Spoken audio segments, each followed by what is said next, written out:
The sound of shattering glass cuts through the music like a scream. Blood trickles down my face, warm and sticky. As I stare into the eyes of my family, my name is Callum Hayes. I'm 48, an internal auditor who thought loyalty meant everything. But at my brother's 50th birthday party, I learned the truth. They didn't want me. They wanted my $450,000 condo. And when I said no blood was spilled, have you ever been betrayed by the people you trusted most? Stay with me. This story will shock you. I grip the silver pocket watch in my jacket.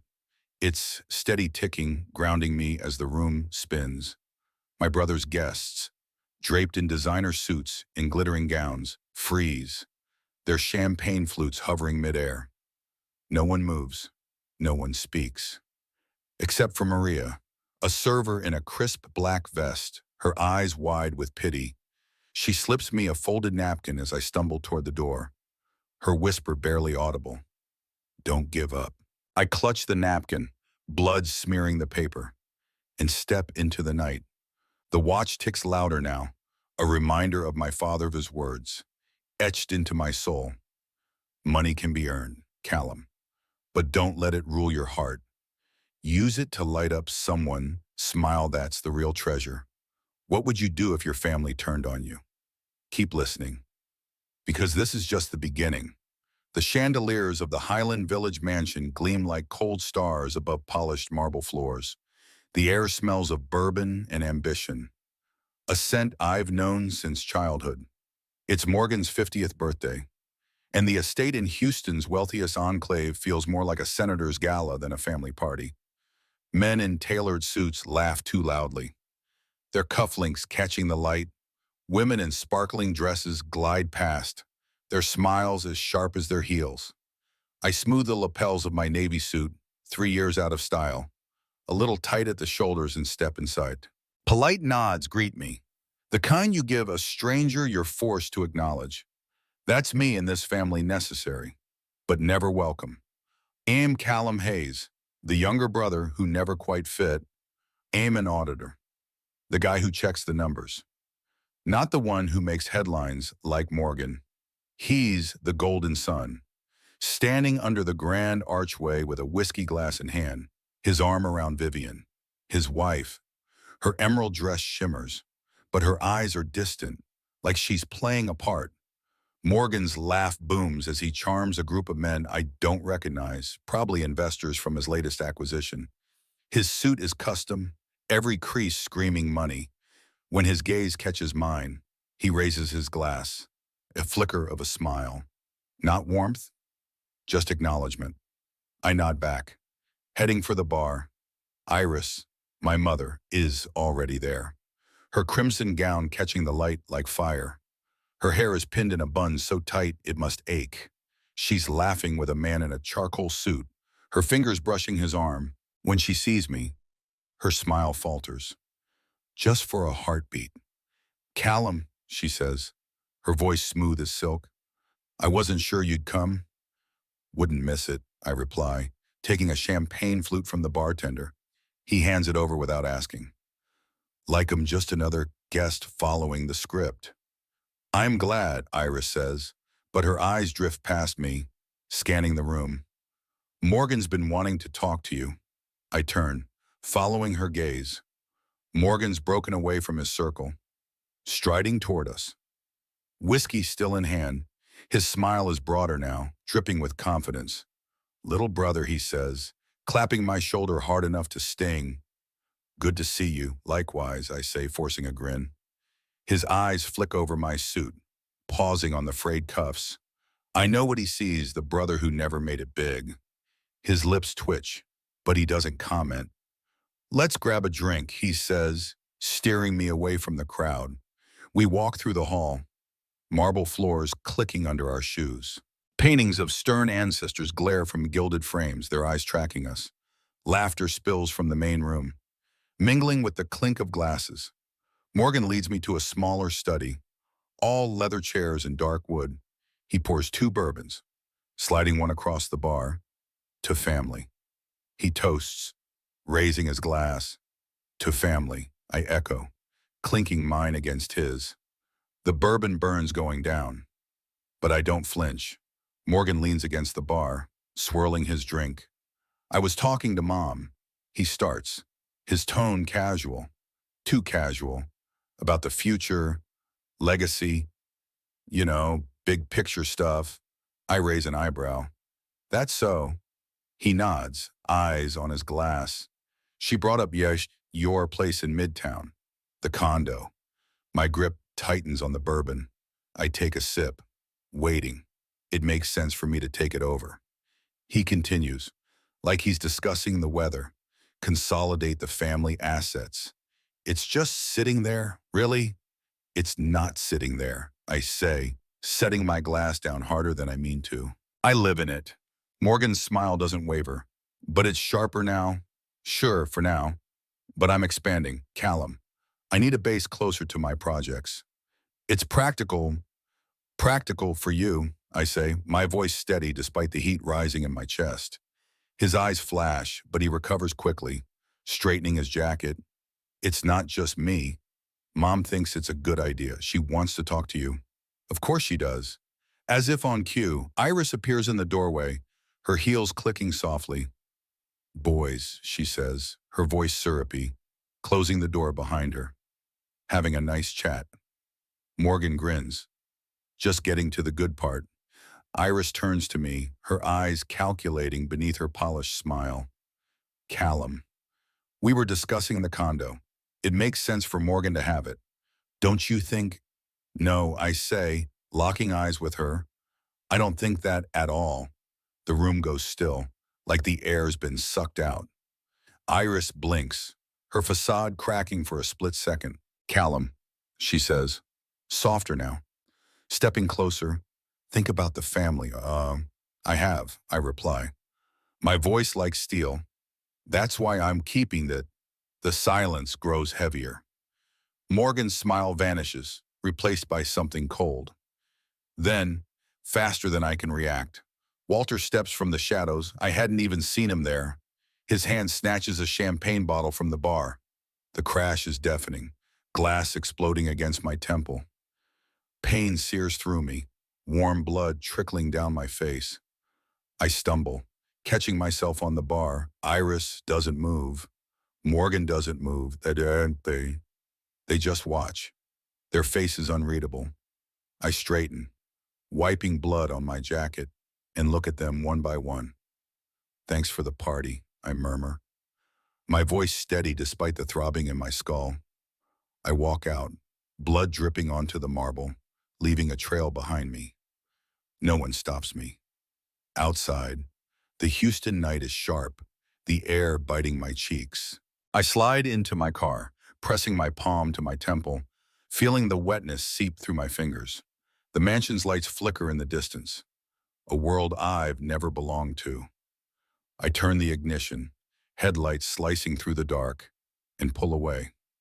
Mariah's napkin is crumpled in my pocket, her words echoing, "Don't give up." The silver pocket watch ticks against my chest. My father's voice ringing, clear in my mind. Use money to light up someone's smile. Callum, that's the real treasure. I was done being their pawn. But this wasn't over. Not by a long shot. What would you do if your family drew blood to get what they wanted? Keep listening, because I'm about to fight back. The morning sun slashes through the blinds of my midtown condo, casting sharp lines across a chaos of papers on my dining table. My head throbs where the champagne bottle struck. The bruise a dark purple bloom on my temple. I touch it, wincing, my fingers coming away slightly sticky. The crimson stain on my shirt collar lingers, a ghost of last night's betrayal. I settle into my leather chair, its creak the only sound in the silence, and exhale. What did they think they'd gain by breaking me? I'm Callum Hayes, 48, an auditor who lives by numbers. But right now, the numbers don't add up. My family, Morgan, Iris, Vivian, Walter, they wanted my $450,000 condo. And when I wouldn't give it up, they drew blood. The silver pocket watch in my pocket ticks steadily, a gift from my father, Walter Sr., who taught me more than they ever could. His words echo in my mind, clear as the day he said them when I was 10. Standing in the glow of a Houston sunset, money can be earned. Callum. But don't let it rule your heart. Use it to light up someone's small. That's the real treasure. I rub the watch's cool surface, its rhythm grounding me. He'd be ashamed of what they've become. The condo deed sits at the center of the table, its edges worn from years of handling. I trace my signature, the ink smudged but mine, or is it something's off? The address reads 56008 Main Street, not 5620. The date 2 days after I supposedly signed doesn't match my memory. A clerical error. My gut twists. Auditors don't believe in coincidences. I flip through the folder. Bank statements and trust agreements spilling out like puzzle pieces. My coffee, brewed hours ago, sits lukewarm, its bitter scent mixing with the dust of old documents. Houston hums beyond my window, oblivious to the unraveling of my life. I pause at a crumpled business card, yellowed at the edges. Hudson Raines, corporate law specialist. Hudson's face flashes in my mind, gray hair, booming laugh, a handshake like a vice. We met at a company dinner 2 years back, cigar smoke curling in the dim light. He was old school Texas, all tailored suits and stories about my father. I tapped the card against the table, my heartbeat syncing with the rhythm. Then I grab my phone and dial. The line clicks. Hudson Raines, his voice rumbles, steady as gravel. Hudson, it's Callum Hayes. A pause, then a chuckle. Well, it'll be damned. Callum Hayes. Been, what, 2 years? Closer to 3, I say, glancing at the deed. I've got a problem. A legal one. Another pause. Longer this time. You always did have a knack for trouble. What's going on? I hesitate, my fingers brushing the pocket watch. Its chain catches the light, glinting like a promise. I think my condo paperwork was forged. The address is wrong. Dates don't match. And I swallow. The bruise pulsing. My family's behind it. Hudson makes a low noise, like an engine revving. That's more than a typo. Callum, you free this afternoon? Bring everything to my office. This could get interesting. They'll be there. I say, we hang up, and the silence presses down hard. I stack the papers, binding them with a rubber band, and pour out the dregs of my coffee. The city rumbles outside traffic. Horns, life moving on. But I'm stuck, caught in a web I didn't see coming. What else are they hiding? As I pass the hallway mirror, my reflection stops me. Tired eyes, unshaven jaw, a bruise turning yellow at the edges. I lock the door behind me, double-checking the bolt. No telling what they'll try next. The silver pocket watch feels heavier in my pocket. It's ticking a quiet defiance. My father gave it to me on my 30th birthday. His hand steady despite the illness creeping in. Light up someone's smile. Callum, that's the real treasure. I step into the sunlight, the cold biting my cheeks, and head for Hudson's office. Sometimes, the only way to break a trap is to understand who said it. Hudson's office smells of old leather and fresh ink. A fortress of power tucked in downtown Houston. Shelves of law books stretch to the ceiling, their spines worn from decades of battles. He sits behind a massive wooden desk, gray hair slicked back, glasses perched low on his nose. He looks up as I enter, waving me to a chair. Callum Hayes, he greets, his voice warm but sharp. Been too damn long. I slide into the seat, the leather groaning. Good to see you. Hudson. I set the folder on his desk, its weight solid. Here's everything. He flips it open, his thin fingers scanning the pages with precision. This, he murmurs, tapping the deed, is sloppy work. He flips to another page, eyes narrowing. And this? Arrogant. What do you mean? I lean forward, palms pressed against the desk. He adjusts his glasses. The deed transfer is dated 2 weeks after your signature. Notary stamps out of sequence. That alone could void it. He slides the page toward me, pointing to the address. In 5608 Main Street. That's not your condo. Callum, it's a phantom. Doesn't exist. My hands grip the desk's edge. So it's fake. Shaky. Very shaky. Hudson leans back, sipping coffee from a chipped mug. But here's the kicker. He pulls out a cream-colored document. The header reading Hayes Family Trust Agreement, 1987. The Highland Village Mansion, your family's crown jewel. It's yours. Legally. Your fathers will allocate it to you. But they never filed the deed right. They've been squatting on your property for years. I stare at him, the words sinking like stones, the mansion where they've lorded over me at every holiday, every dinner. Their symbol of status is mine. My hand drifts to the pocket watch, its cool metal grounding me. You're sure? Hudson nods, a sly grin spreading. Every square foot, they're living in your house. Callum, he taps the watch on my desk. Your father's. Isn't it fitting? A reminder of what's yours. I nod, my throat tight. The watch ticks softly. An echo of my father's voice. Use it to light up someone's on. Smile, that's the real treasure. For the first time in days, something feels right. What's next? I ask, my jaw set. Hudson's grin widens. We take back what's yours and make sure they know it. That night, I'm back in my condo, the city's glow painting my walls in streaks of gold and gray. Rain patters against the windows, blurring Houston's skyline. I sit at my father's old oak desk, its surface scarred from years of use.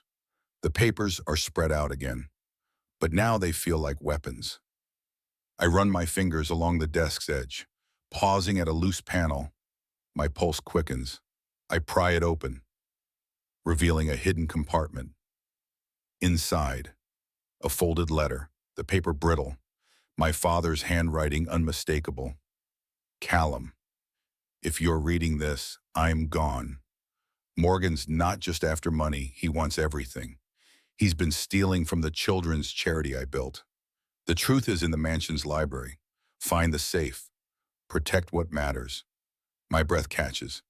The charity my father's pride, funding hospitals for kids in need. I see him now, laughing with patience, his suit jacket off, rolling up his sleeves. This is why we work, Callum. To light up their smiles. Morgan's betrayal cuts deeper than I thought possible. I clutch the letter, my hands shaking. What did you do? Morgan. I grab my jacket and keys. The mansion's library. That's where the answers are. Under cover of night, I drive to Highland Village, the rain slicking the roads. The estate looms, its gates creaking in the wind. I park a block away, my heart pounding, and slip through a side entrance, avoiding the security lights.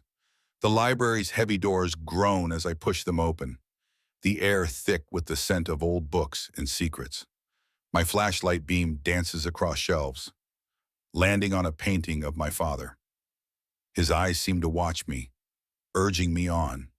Behind the painting, a panel clicks under my touch. I slide it open, revealing a small safe. My fingers tremble as I punch in the call to me birth date. A guess that feels right. The lock clicks. Inside, ledgers, their pages filled with transactions.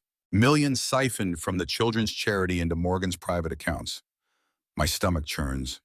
And there are, tucked beside the ledgers, a second silver pocket watch, identical to mine, engraved with a single line. The truth is in the walls. I pocket the watch, its weight heavy with purpose. The ledgers are proof, but the watch feels like a message from my father. Protect what matters. I slip out, the rain soaking me, my mind racing. What else are you hiding? Morgan.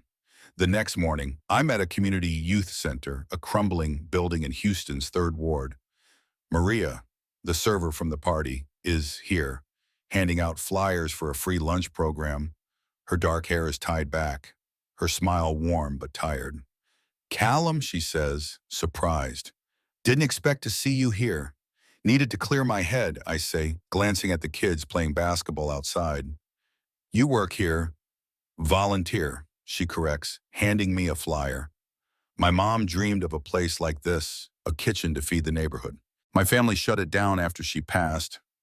Her voice cracks, and I see myself in her eyes, betrayed by those she loved. I'm sorry, I say, meaning it. My family there not who I thought. She nods, understanding. That napkin I gave you, I meant it. You're stronger than they think. She hesitates, then pulls a faded photo from her pocket, my father, smiling with kids at a charity event, his arm around a younger Maria.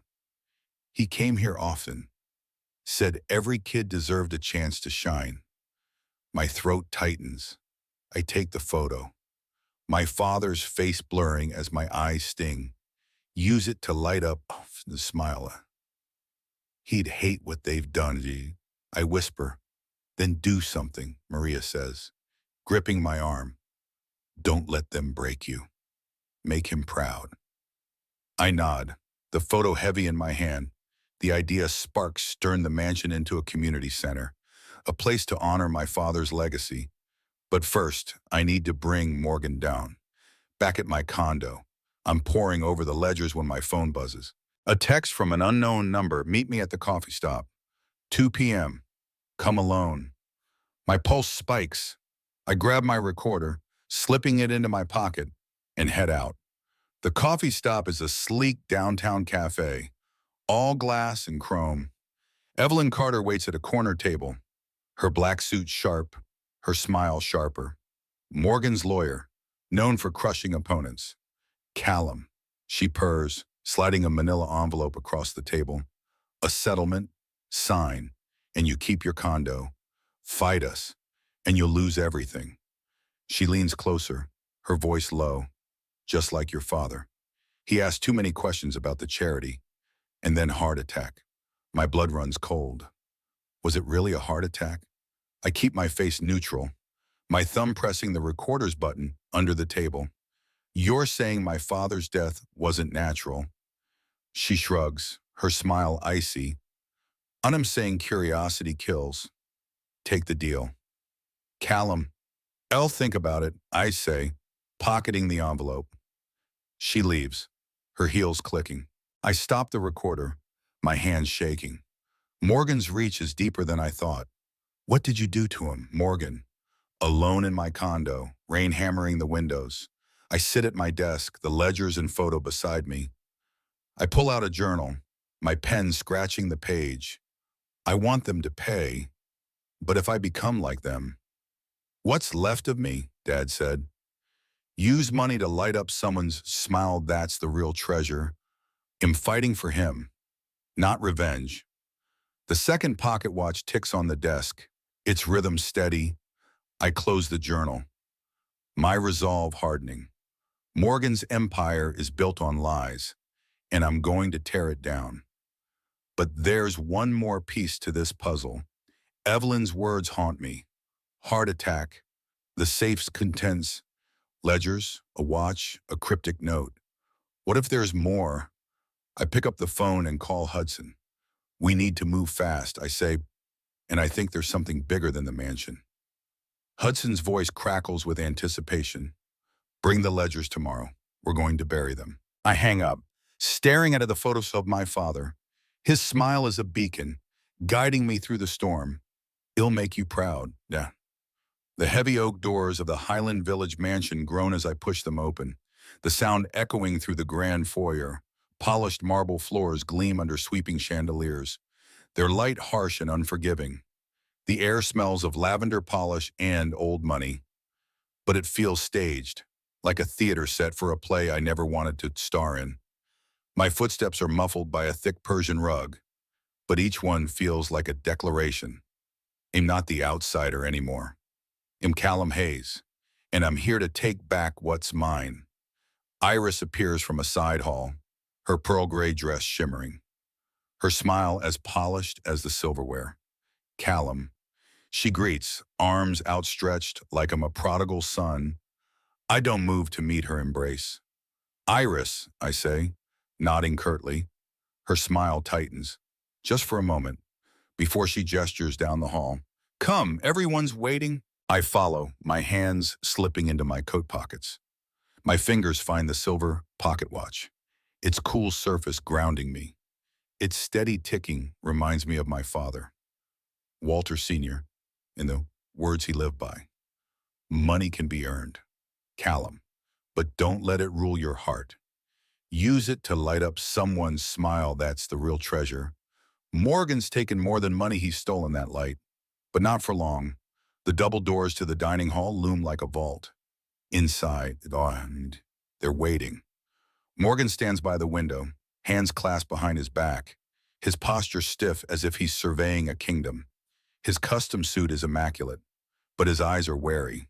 Vivian sits in a velvet chair, legs crossed, her hands folded primly, her face a mask of composure.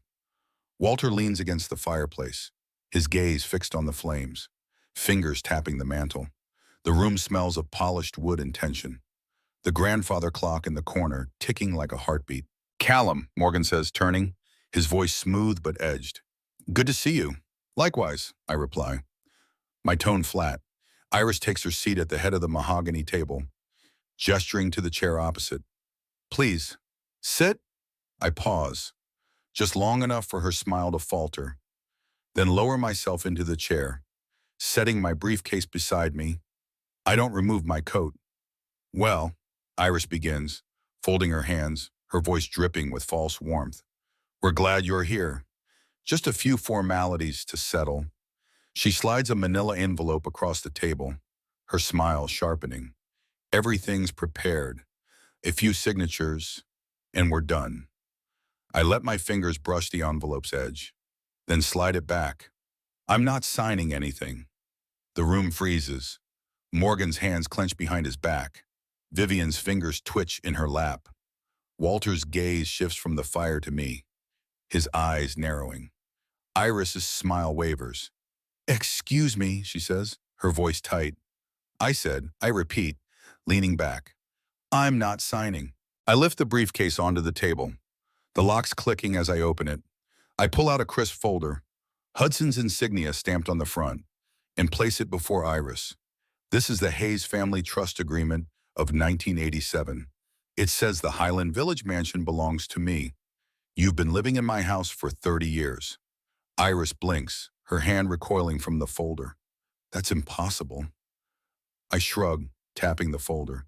Check the signatures, the notary stamps. It's legal. You've just been borrowing it.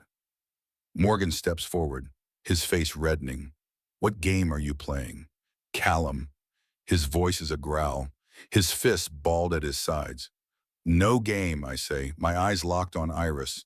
She flips through the documents, her hands trembling slightly, her polished facade cracking. This is absurd, she whispers, her voice breaking. It's the truth, I correct, my voice calm but unyielding.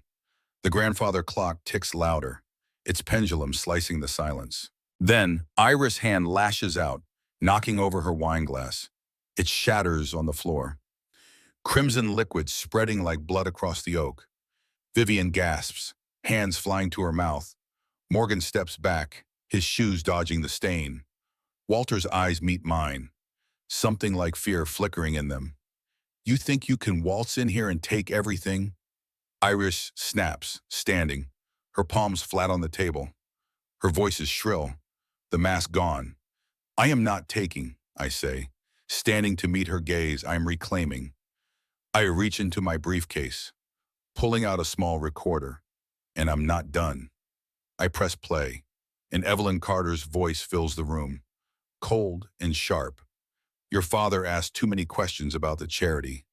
And then heart attack. The air vanishes. Iris' face drains of color, her breath hitching. Morgan's eyes widen, his jaw clenching. Vivian's hands tremble, her composure crumbling. Walter's tapping stops, his stance rigid. What the hell is this? Morgan snarls, stepping toward me. I hold up a hand, stopping him. Wait, there's more. I walk to the wall, where a portrait of my father hangs, his eyes steady and kind.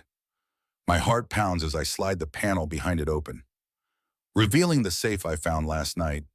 The family watches, frozen, as I punch in the code of me birth date.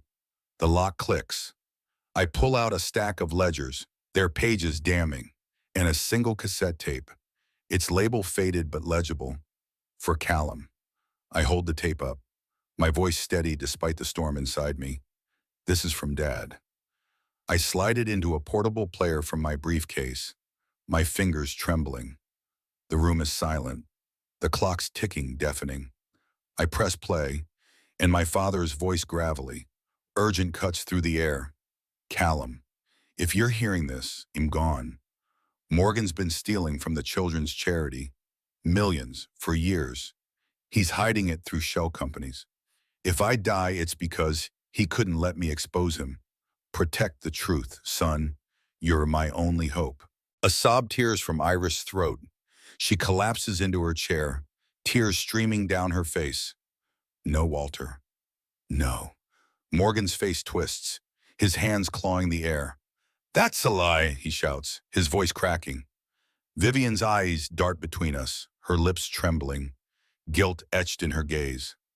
Walter steps forward, his face a mask, but his shoulders slump, betraying him. I stare at Morgan, my voice low, each word a blade. You didn't just steal money, Morgan. Did you take him from us? The question hangs, heavy and unanswered. Was it murder? I don't prove it, not yet, but the doubt in their eyes is enough. Vivian breaks, her voice shaking as she stands. I didn't know about your father, Callum, I swear. Her hands fumble in her purse, pulling out a USB drive. But I knew about the money. These are Morgan's hidden accounts. I copied them to protect myself. She hands it to me, her eyes pleading. Morgan lunges, his face contorted with fury. You traitor. Walter grabs his arm. Holding him back, I take the USB. Meeting Vivian's gaze. You chose right. Vivian, my voice is calm, but my heart races. The ledgers, the tape, the USB, they're a noose around Morgan's neck. Before Morgan can speak, a new sound cuts through sirens, sharp and relentless. Red and blue lights flash through the windows, painting the room in chaos. The doors burst open, federal agents in black suits storming in, their voices barking orders. Morgan Hayes, Iris Hayes, you're under investigation for embezzlement and fraud. An agent slaps papers on the table, search warrants, eviction notices, bearing Hudson's signature. I stand tall, the cassette and USB in my hands, and face Iris. You thought you could break me. But this house, my father's a legacy, it's mine to rebuild. Her eyes burn with rage, but she's silent, her hands trembling. Morgan's face is a mask of shock, his empire crumbling.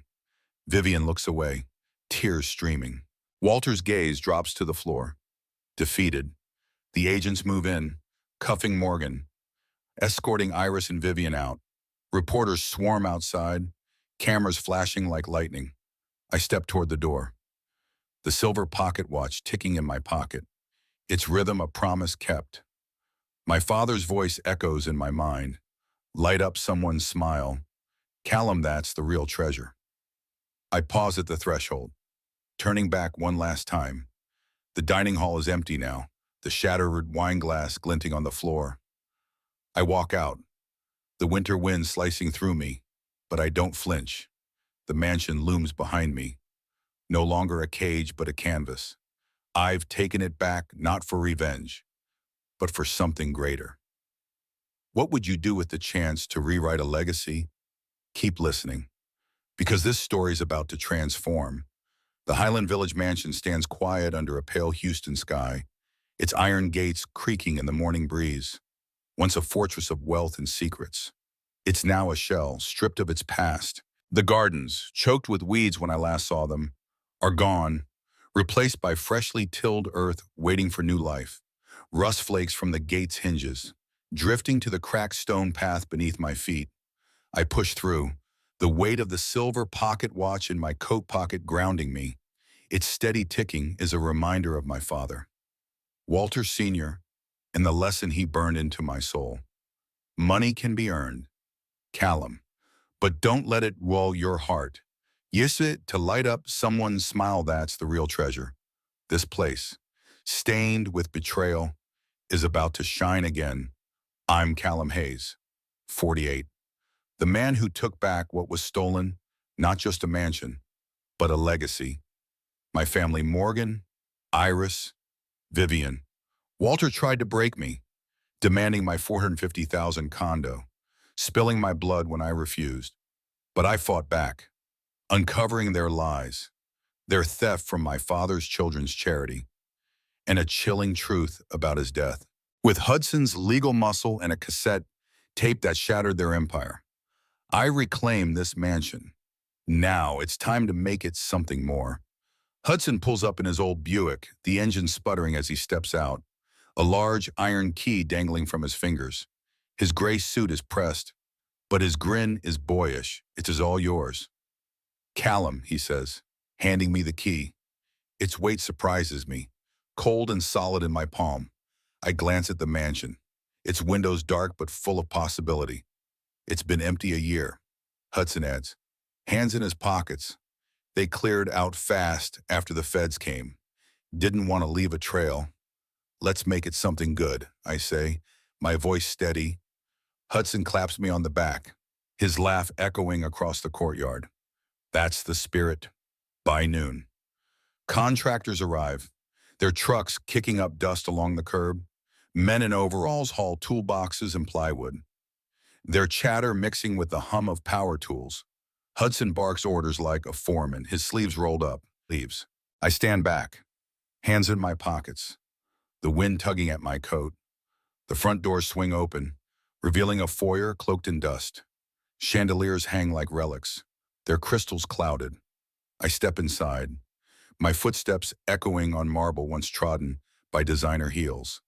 The silence is heavy, but it's not oppressive anymore. It's waiting. As we move through the halls, stripping warped floorboards and tearing down faded drapes. A glint catches my eye in the West Wing, beneath a pile of old tarps. Something silver gleams. I nudge the debris aside, my breath catching. A pocket watch, scratched but unmistakable, identical to mine. I pick it up, brushing off the dust. It ticks softly, as if it's been waiting. Hudson watches from the doorway, his brow raised. Well, it'll be damned, he says. Another heirloom. Dad's, I reply quietly, slipping it into my pocket. Guess it found its way back. The watch feels like a sign, a nod from my father. Light up someone's smile. I'm starting to understand what he meant.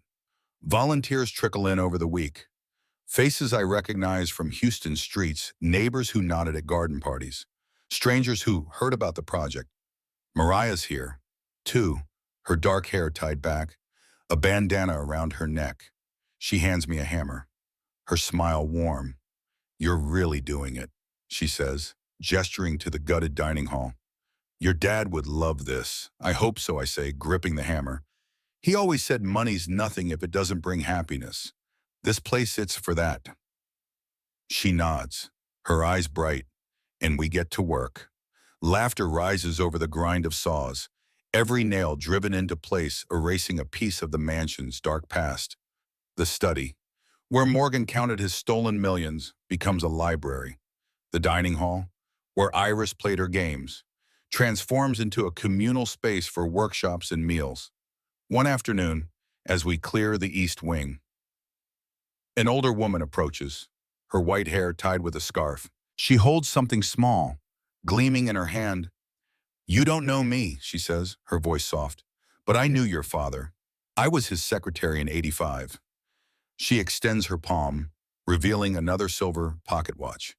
Twin to the others, he gave me this. Said it was a reminder that time's borrowed. But kindness lasts forever. I take the watch, its metal cool against my skin. Thank you, I whisper, my voice thick. She smiles, tears in her eyes. He'd be proud of you. Callum, this place is what he would have wanted. She leaves, her footsteps soft on the marble, and I stand there, the watch heavy in my hand, light up someone's smile. I'm trying. Dad. By the end of the month, the mansion is unrecognizable. Fresh paint covers the walls, sunlight streaming through new glass windows. A signboard rises in the courtyard. Its letters bold Highland Community Trust. The crowd gathered to watch breaks into applause, their cheers rippling through the air. Hudson joins me, arms crossed, his grin wide. You did it, he says, nodding at the sign. No, I correct, feeling the weight of the pocket watch against my chest. We did it. The wind whispers through the empty halls, carrying away the dust of old memories. This is just the beginning. A ribbon flutters across the entrance of the Highland Community Trust, its red silk catching the morning breeze. Sunlight spills over the freshly painted facade, glinting off new windows. The gardens abloom with azaleas and lavender, their scent mingling with cut grass. Laughter and chatter drift from the crowd neighbors, friends, families standing shoulder to shoulder, their faces alight with hope. I stand by the front steps, the silver pocket watch ticking softly, a heartbeat of purpose. I'm Callum Hayes, and I've turned a house of betrayal into a home for second chances. Hudson's beside me, his gray suit pristine. He nudges me, grinning. You've come a long way, Callum. I smile, my hand brushing the watch. Had good company. The crowd quiets as Hudson steps forward, his voice carrying over the courtyard. Ladies and gentlemen, thank you for being here. This isn't just a building. It's a rebirth, a place for our community to grow, to thrive. Applause erupts, and I scan the face-sold neighbors, new friends, even Maria, her eyes shining with pride. Hudson turns to me, handing over oversized silver scissors. Callum, the honors are yours. I take them, their blades cool and heavy, and step to the ribbon, held taut by two kids from the youth center. Their eyes are wide, their giggles infectious. I bend down, smiling. Ready. They nod, bouncing on their toes. I position the scissors, the crowd holding its breath. For a moment, I see my father, his hand on my shoulder, his voice soft. That's the real treasure. I close the blades, the ribbon falling in a soft arc. Cheers explode, cameras flashing, the sound washing over me like a wave. Hudson pats my back. You did good. Callum. I walk through the halls, now alive with color. Walls display photos of Houston's history picnics, reunions, moments of joy. I pause outside the library. Once my father's study, a bronze plaque gleams, Walter Hayes Memorial Wing honoring the past, building the future. I trace the letters, my chest tight. No anger remains, only peace. The main hall bustles. Kids chase each other, their laughter echoing. Volunteers, Maria among them, hand out food packages, setting up tables for job training and after-school programs. The kitchen hums, the smell of fresh bread and soup drawing a line of families. I move to the entrance, where a glass case stands inside. The first silver pocket watch gleams, polished to a shine, its hands ticking faithfully. A plaque beneath reads, "A new beginning," in memory of what was and what will be. Maria joins me, her voice soft. It looks right there. Yeah, I say, my voice barely a whisper. It does. We watch families stream in, their faces lit with possibility. Music drifts from the courtyard, local Houston band, their guitars strumming a melody that feels like home. I step outside, the sunlight warm on my face, the hum of life filling my ears. One last stop. I drive to a quiet cemetery, the city's noise fading. My father's grave is simple, a stone etched with his name. I kneel, placing a single white flower on the grass. I did it. Dad, I murmur. Not revenge, happiness, like you taught me. I set a photo of the community trust beside the flower, its colors bright against the stone. Use it to light up in my inner smile. I stand, the wind soft against my cheeks, and walk away, lighter than I've ever been. Back at the trust, I find David, a teenage volunteer from the Youth Studio Center, sorting books in the library. He's quiet, his eyes guarded, a kid who's seen too much. I sit beside him, holding out a notebook. Want to learn something my dad taught me? He nods, curious. Money's just a tool. David, it's what you do with it that matters. Use it to help someone, to make them smile. That's real power. He looks at me, his voice small. Nobody's ever cared what I do. I care, I say, and his eyes soften, a spark of hope flickering. I ruffle his hair, my heart full. This is what my father meant. This is the treasure the courtyard fills with music, kids dancing, families laughing. I stand on the steps, the Highland Community Trust alive behind me. Its doors open wide. The silver pocket watch ticks, a promise kept. For the first time, I'm not walking away from pain. I'm walking toward hope. What would you build if you got a second chance? Stay with me, because this story's not over yet. The sun dips low over the Highland Community Trust, casting golden shadows across blooming flower beds and freshly painted walls. I stand by the glass case in the entrance hall, the silver pocket watch gleaming inside, its steady ticking a heartbeat of hope. This place, once a mansion of betrayal, now hums with life, kids laughing, families sharing meals, music echoing from the courtyard. I'm Callum Hayes, 48, and I've learned what loyalty really means.